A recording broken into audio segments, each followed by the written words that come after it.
وحب من يحبک، اور جو بندہ تجھ سے محبت کرتا ہے میں اس کا بھی سوال کرتا ہوں. وحب عمل یقربنی الی حبک، اور میں اس عمل کا سوال کرتا ہوں جو مجھے تیرے قریب کر دے. اور پھر حضرت معاذ بن جبل فرماتے ہیں یہ روایت صحیح ہے، اور اس سے کیا ثابت ہوا کہ اللہ رب العزت نے اپنے نبی علیہ السلام کے لیے ہر چیز کو واضح کر دیا اور آپ نے ہر چیز کو جان لیا. اور یہ معراج منامی تھی. یہ کتنی بار ہوئی ہے؟ 34 بار. اور یہ جو معراج جسم اور روح کے ساتھ یہ کتنی بار ہوئی ہے؟ اس کا پہلا لفظ سبحان الذی اسری، پاک ہے وہ ذات. یہ سبحان، اس کا مطلب پاکی بیان کرنا. تو یہاں کیا؟ سبحان الذی، پاک ہے وہ ذات جو لے گئے اپنے بندے کو رات کے تھوڑے سے حصے میں مسجد حرام سے مسجد.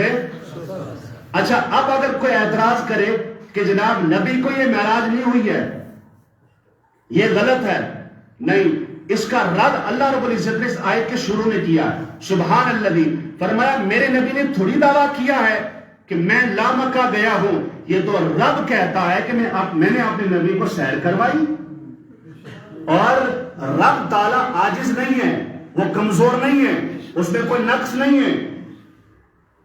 اور رب تبارک و تعالیٰ نے اپنے نبی کو سیر کروائی. اور یہ سیر کتنے دنوں کی تھی؟ 1 مہینے کی. 18 سال. یہ سیر جو ہوئی نا، یہ سیر یہ 18 سال کی نہیں، 1 دن کی بھی نہیں، پوری رات کی بھی نہیں، لیلن، رات کے تھوڑے سے حصے میں سیر ہوئی ہے. رات کے تھوڑے سے حصے میں. اچھا، مسافت مکہ سے بیت المقدس کے درمیان کتنی ہے؟ یہ 1 مہینے کی مسافت. یعنی آدمی اگر سفر کرے گا تو 1 مہینے کے بعد مکہ سے فلسطین پہنچے گا. لیکن اللہ رب العزت نے اپنے نبی کو جو سیر کروائی وہ رات کے تھوڑے سے حصے میں کروائی. اور اللہ تعالیٰ کیا اس سے عاجز ہے؟ بولیے، اس سیر کروانے پر اللہ کیا عاجز ہے؟ اس میں کوئی کمزوری ہے؟ نہیں. وہ اس بات پر قادر ہے کہ اپنے بندے کو رات کے تھوڑے سے حصے میں سیر کروائے. اور اپنا بندہ کون؟ یہ محمد صلی اللہ علیہ وسلم. اور یہاں ایک عبد ہے لفظ، یاد رکھیے یہ بات. عبد جسم اور روح کے ساتھ اس کا اطلاق ہوتا ہے. جسم مع روح. صرف جسم کو عبد نہیں کہتے اور صرف روح کو عبد نہیں کہتے. جسم اور روح دونوں کو ملا کر دونوں کے مجموعے کا نام ہے عبد.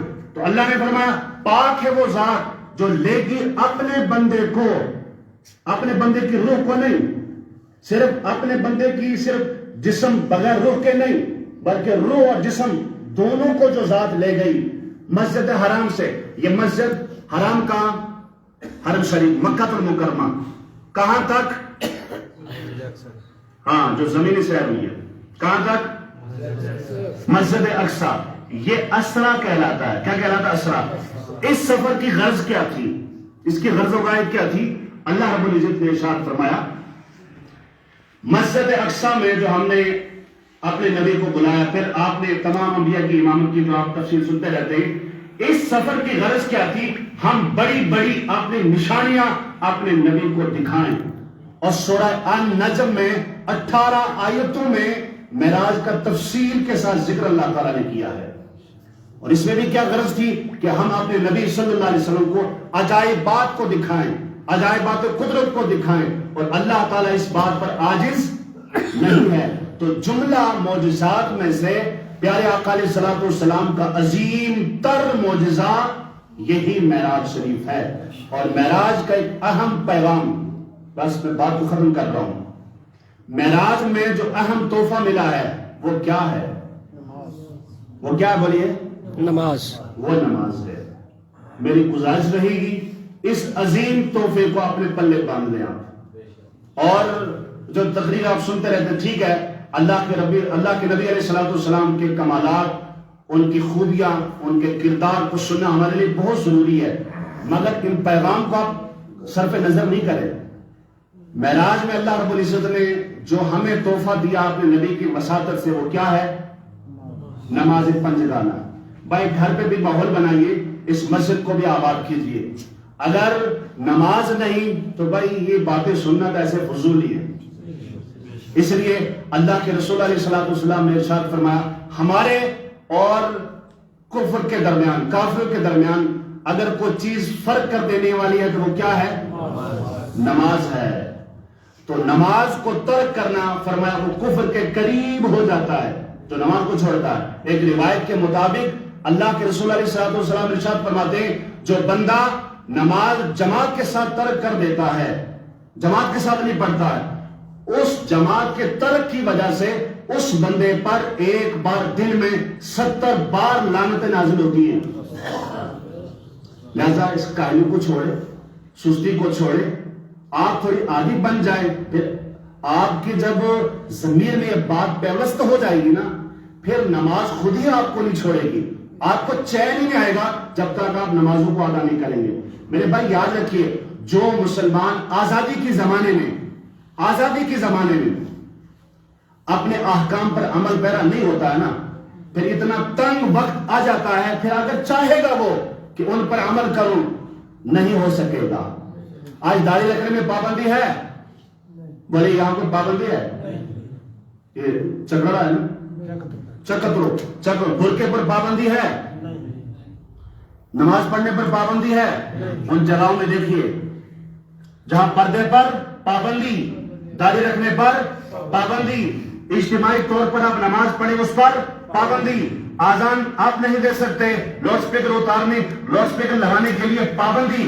بھائی آزادی کے زمانے میں یہ کام کر لے, اور جب ایسا وقت آئے گا پھر آپ چاہیں گے یا اللہ میں داڑھی رکھوں, مگر نہیں, وقت بولے دہشت گرد. پردہ سر پہ رکھیں, بولے نہیں کوٹ کاٹ رہا, آپ ایسا نہیں کر سکتے. اب آزان دیں, بولے نہیں لوگ ڈسٹرب ہوتے ہیں, آزان بند کرو. بھائی آزادی کے زمانے میں یہ کام کر لیں. اللہ کا شکر ہے ہم مسلمان ہیں. کون ہیں؟ ہم مسلمان ہیں. اور ایک خاص بات یاد رکھیے, مسلمان کا مطلب کیا سمجھتے ہیں؟ مسلمان اسلام کو مانے. اسلام کسے کہتے ہیں؟ گردن نہادن برا اطاعت, اپنی گردن کو اطاعت کے لیے رکھ دینا. مسلمان کسے کہتے ہیں؟ اب تو بولے, مسلمان کسے کہتے ہیں؟ اپنی گردن اطاعت و فرما برداری کے لیے رکھ دینا, مسلمان نہیں.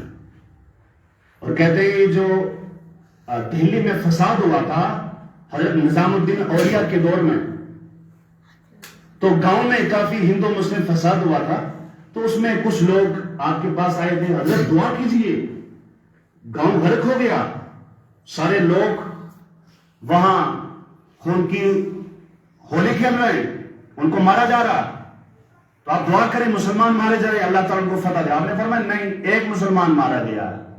کتنے؟ ایک مسلمان, جبکہ بہت سے مسلمان اس میں مارے گئے تھے. حضرت ایک نہیں بولے درجنوں مسلمان مارے گئے. آپ نے ارشاد فرمایا نام کے تھے سارے, کام کا ایک ہی تھا, کام کا ایک ہی مسلمان تھا, باقی صرف نام ہے جو عبداللہ, غلام مصطفیٰ, غلام مرتضیٰ, یہ سب نام کے ہیں, کام کا ایک مسلمان. اور دوسرا مسلمان اگر مارا گیا, اللہ کی عطا سے ان پر میں بدعا کروں گا ایسا عذاب آئے گا, یہ بھی آپ کو سنبھال نہیں پائیں گے. اس لیے میری گزارش ہے نام کے ساتھ ہمارا کام بھی ایسا ہونا چاہیے. اللہ رب العزت نے ایسا پاکیزہ مذہب ہمیں عطا کیا نا, پل پل میں پاکی کا درس دیتا ہے. اور ہمارے جو مد مقابل ہے نا, جو شکی کے گزارے, چاند کو دیکھا ہاتھ جوڑے, دریا کے موجوں کو دیکھا ہاتھ جوڑے, سمندر کے لہروں کو دیکھا, بولے ہمارا معبود. اور مسلمان کے یہ معبود نہیں ہے, یہ ہمارے مسخر ہیں, ہمارے تابع ہیں, ہمارے تابع ہیں. ہم اس کو پوجتے ہیں, ہم اس کی عبادت کرتے ہیں جس نے ساری کائنات کو پیدا کیا ہے. ہم عناصر کائنات کو پوجتے نہیں, ہم عناصر کائنات کے خالق کو پوجتے ہیں جس نے چاند و سورج کو بنایا ہے. اسی لیے ایک شعر ہے, کافر کی یہ پہچان کہ آفاق میں گم ہے, کافر کی یہ پہچان آفاق میں گم ہے, مومن کی یہ پہچان کہ گم اس میں آفاق ہے، پڑھے لکھے لوگ جانتے ہیں۔ تو اللہ کا شکر ہے ایسا مقدس مذہب اللہ تعالیٰ نے ہمیں عطا فرمایا۔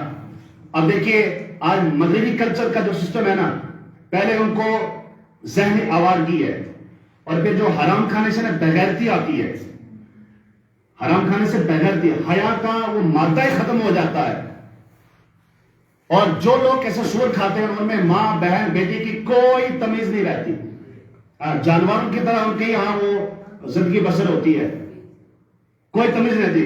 پھر جب ذہنی آوارگی سے انہیں سکون نہیں ملتا ہے نا، پھر اب کیا ہے، شراب میں آپ نے آپ کو ڈبو دیا، پھر بولے اس میں سکون مل جائے گا، اور ساری زندگی تباہ کر دی، گھر کا بیڑا غرق کر دیا اپنے آپ کو شراب میں ڈبو کر۔ کیوں؟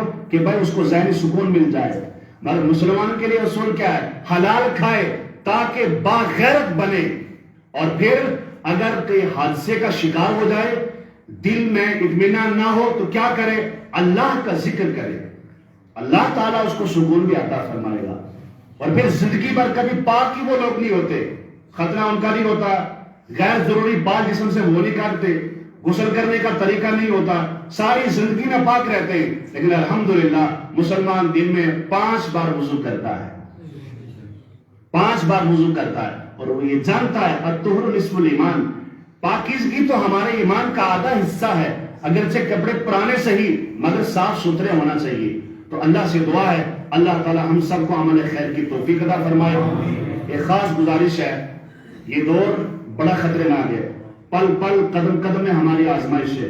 ایسے وقت میں اگر ہم نے اپنے بچوں کو دین کی ضروری باتیں نہیں سکھائی نا، تو میرے خیال میں اس کا خمیازہ ہم بہت خطرناک طریقے سے بھگتیں گے۔ اس لیے میری گزارش رہے گی، مکاتب جہاں ہو ان کو مضبوط کرنے کی کوشش کرے، ٹھیک ہے؟ جو امام ہے اس کا دست بازو بنے۔ اب بھائی وہ کوئی اپاہج نہیں ہے، وہ کوئی گنگا نہیں ہے، وہ کوئی ہینڈی کیپ نہیں ہے کہ آپ کے سر چڑھ گیا ہے، نہیں، آپ اگر 10,000 کماتے 15,000 وہ بھی کما سکتا ہے، عظیم الجثہ ہے، سالم الاجزاء ہے، وہ سب کر سکتا ہے۔ مگر مجھے بتاؤ اگر وہ بھی چلا گیا، کون بندہ ملے گا جو 24 گھنٹے کی ڈیوٹی آپ کو دے، 5 وقت نماز پڑھائے، آپ کے بچوں کو پڑھائے؟ تو یہ آپ اگر ان کو پیسے دیتے ہیں منتھلی، ان کی ہیلپ کرتے ہیں، تو ان پر احسان نہیں کرتے، یہ آپ کی مجبوری ہے، یہ آپ کی مجبوری ہے، لہذا ان کو سپورٹ کیجئے، اور خاص کر اپنے بچوں کو خدا کے لیے دینی تعلیم دیجئے۔ اپنے گھر میں بھی اسلامی ماحول کا ایک رسول اللہ صلی اللہ علیہ وسلم کی جو تعلیمات ہے اس کے سانچے میں ڈھالیے، گھر کا ماحول اچھا ہو جائے گا، خود بخود علاقے کا ماحول اچھا ہو جائے گا، آپ کو خود محسوس ہوگا الحمدللہ ہم ایک اچھے تازہ ماحول میں زندگی بسر کرتے ہیں۔ اللہ تعالیٰ مجھے بھی اور آپ کو بھی عمل خیر کی توفیق عطا فرمائے۔ میں نے جو کچھ کہا آپ نے سنا، دوران گفتگو سہواً قصداً جتنی بھی غلطیاں ہوئی ہیں اللہ عز و جل اپنے فضل سے معاف فرمائے۔ میرے ساتھ مل کر ایک بار کلمہ شہادت پڑھیے، لا الہ الا اللہ محمد محمد رسول اللہ صلی اللہ علیہ وسلم۔ السلام علیکم ورحمۃ اللہ۔